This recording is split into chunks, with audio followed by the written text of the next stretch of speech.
Meus irmãos e minhas irmãs, paz e bem. No centro da liturgia de hoje, da palavra, nós temos o valor da própria palavra de Deus.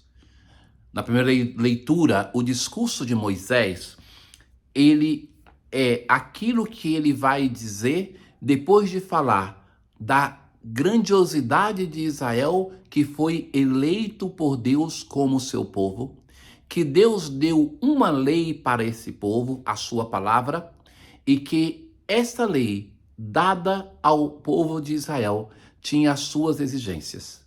Depois ele começa a dizer quais são essas exigências. E Jesus, no evangelho de hoje, ele vai nos dizer que ele não veio para minimizar, para negar o Antigo Testamento, a lei mosaica, a palavra de Deus, mas levá-la na sua vida e nos chamar para vivermos a plenitude dos mandamentos. Ouçamos. Na antífona de entrada de hoje, orientai meus passos, Senhor, segundo a vossa palavra, e que o mal não domine sobre mim. A palavra de Deus nos forma. Nós começamos aqui no Santuário de São Francisco uma bela experiência de leitura de toda a Bíblia até o dia 31 de dezembro deste ano. 275 dias de leitura, 4 capítulos e 10 versículos de Salmos por dia. Por que isso? Porque a conversão, a mudança de vida, vem da escuta da palavra de Deus. Nós podemos nos fazer ajudar de tantas outras coisas, como momentos devocionais, como a leitura da vida de santo, como a oração de tantas coroas que nós fazemos.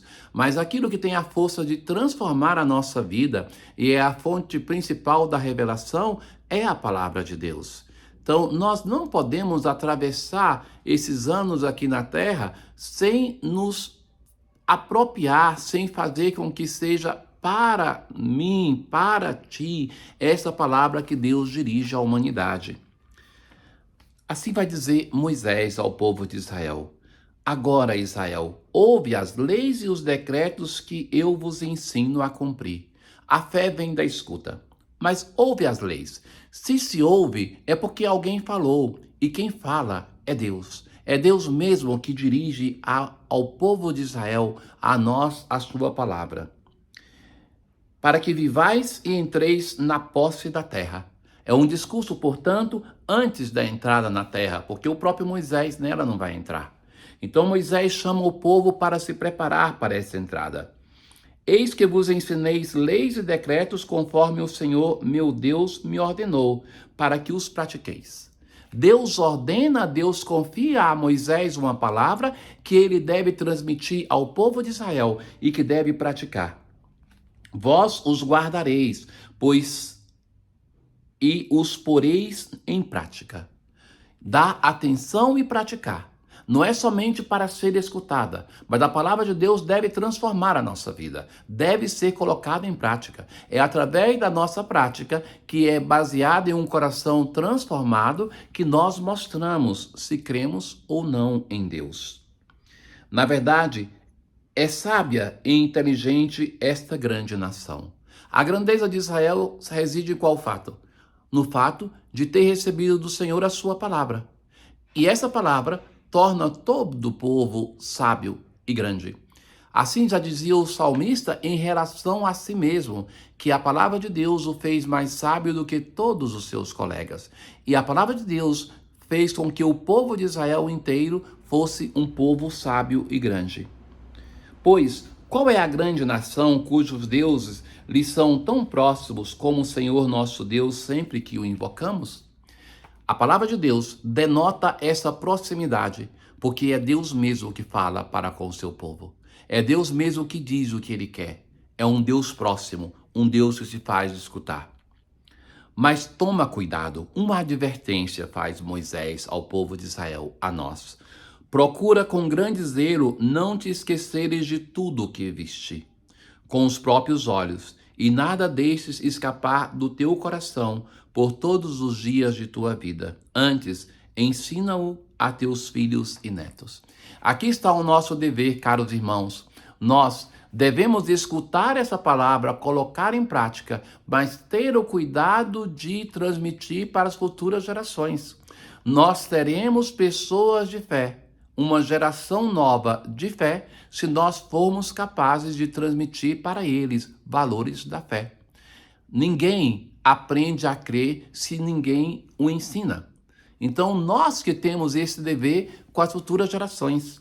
Costumo recomendar aos adultos, acolhamos, como fez Jesus e recomendou, as crianças nas nossas comunidades.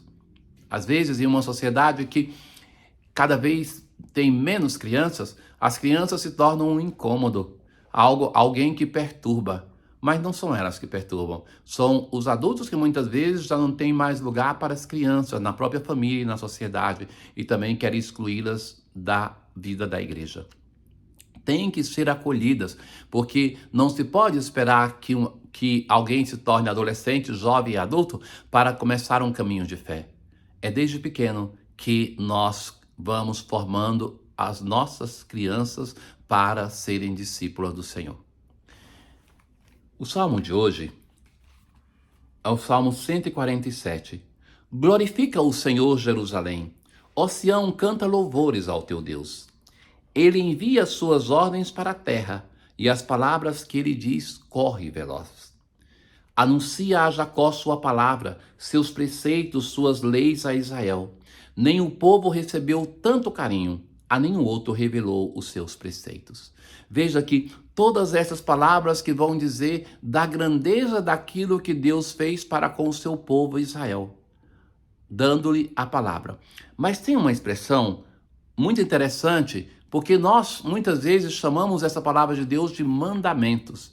E mandamentos é algo que na nossa mente vem logo a ideia de uma coisa externa, uma opressão, uma ditadura na nossa vida, mesmo que venha de Deus, mas a palavra não é a mais feliz na tradução que se fez do hebraico.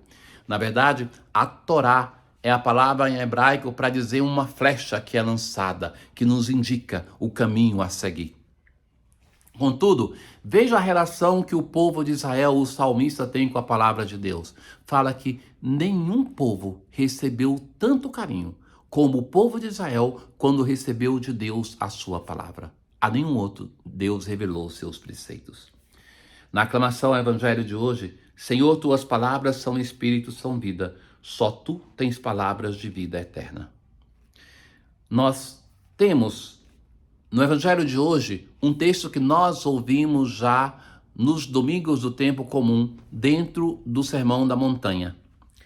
E ali então Jesus vai dizer, não penseis que vim abolir a lei e os profetas, mas não vim para abolir, mas para dar-lhe pleno cumprimento. Então, a tradução, ela já dá uma definição. Jesus veio para cumprir plenamente a palavra de Deus, mas também para ensinar-nos a cumprir, dar pleno cumprimento. Em verdade vos digo, antes que o céu e a terra deixem de existir, nenhuma só letra ou vírgula serão tiradas da lei, sem que tudo se cumpra. Jesus insiste nesse discurso porque uma acusação que fazem contra ele no Evangelho é que ele queria abolir ou diminuir o valor da lei. E, na verdade, nesse sermão, ou em muitos momentos do Evangelho, Jesus mostra o contrário, que os fariseus, os doutores da lei, ensinavam um modo de cumprir menos a palavra de Deus e que ele quer que se cumpra mais. As antíteses que se seguem a esse discurso mostram isso, que Jesus é mais exigente do que aquilo que os fariseus exigiam dos outros e, sobretudo, de si. Então, que toda a lei vai ser cumprida. Portanto, quem desobedecer a um só desses mandamentos e ensinar os outros a fazerem o mesmo erro, será o menor. E quem praticar vai ser considerado grande no reino dos céus. Nós temos o desejo de grandeza, de sermos importantes. E o Senhor vai dizer, o modo para que isso aconteça é através da vivência dos mandamentos, da vivência da palavra de Deus. Para isso, escutemos. Ó Deus de bondade, concedei que, formados pela obediência da Quaresma e nutridos pela vossa palavra, saibamos mortificar-nos para vos servir com fervor, sempre unânimes na oração. Então, nessa oração se compendia grandes temas da Quaresma: obediência, palavra de Deus e oração. Tenham um bom dia. O Senhor esteja convosco, Ele está no meio de nós. Abençoe-vos o Deus Todo-Poderoso, o Pai, o Filho e o Espírito Santo. Paz.